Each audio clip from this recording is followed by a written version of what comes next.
So let's do something radical. You ready to do something radical?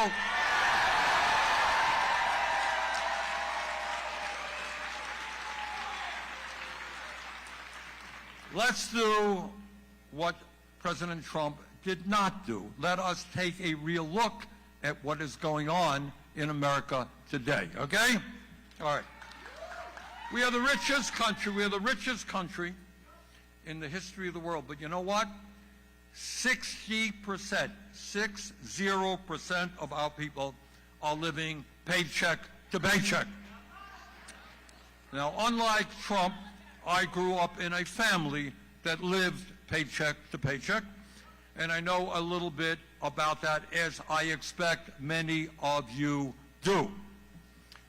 So what does living paycheck to paycheck mean?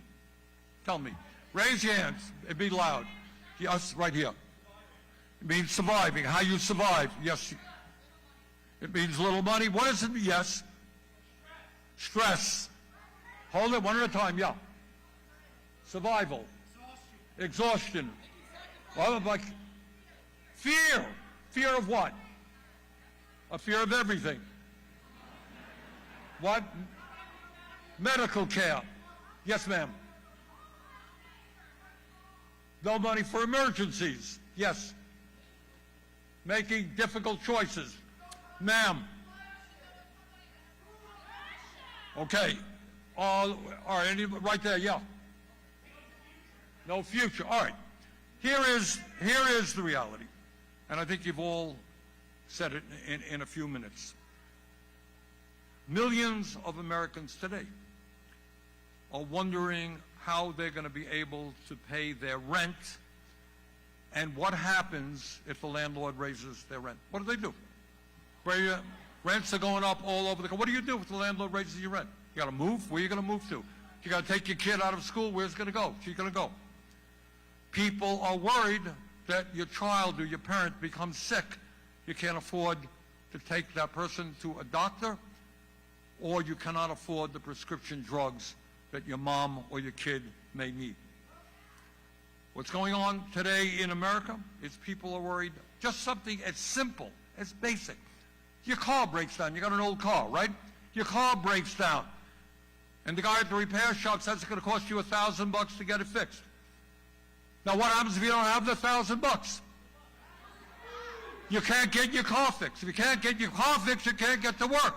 If you can't get to work, you're going to lose your job. If you lose your job, how are you going to survive? That's because millions of people don't have $1,000 in the bank.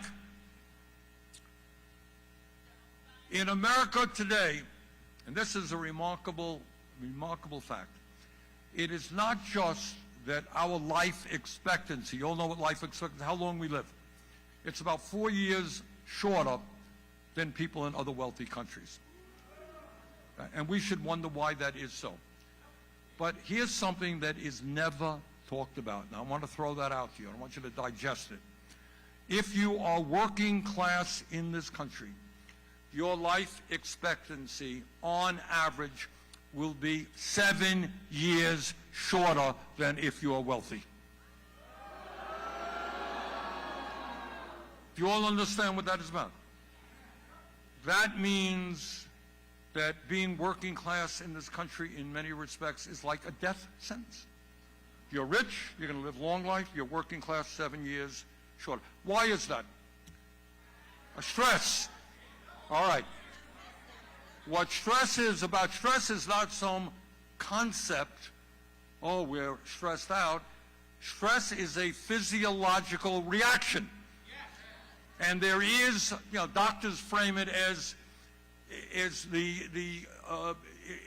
disease of poor people who have to struggle every single day. Stress wrecks your body, and it has a terrible impact on your mind. If you have to worry every single day, how are you going to survive? How do I feed the kids? How do I pay the rent? What happens if I get a call that I have to be at work at midnight for the midnight shift? You add all that together, people are living on pins and needles day after day, year after year. Stress kills. And in the richest country in the history of the world, millions of people should not have shorter lives than they otherwise should because of the economy that we have.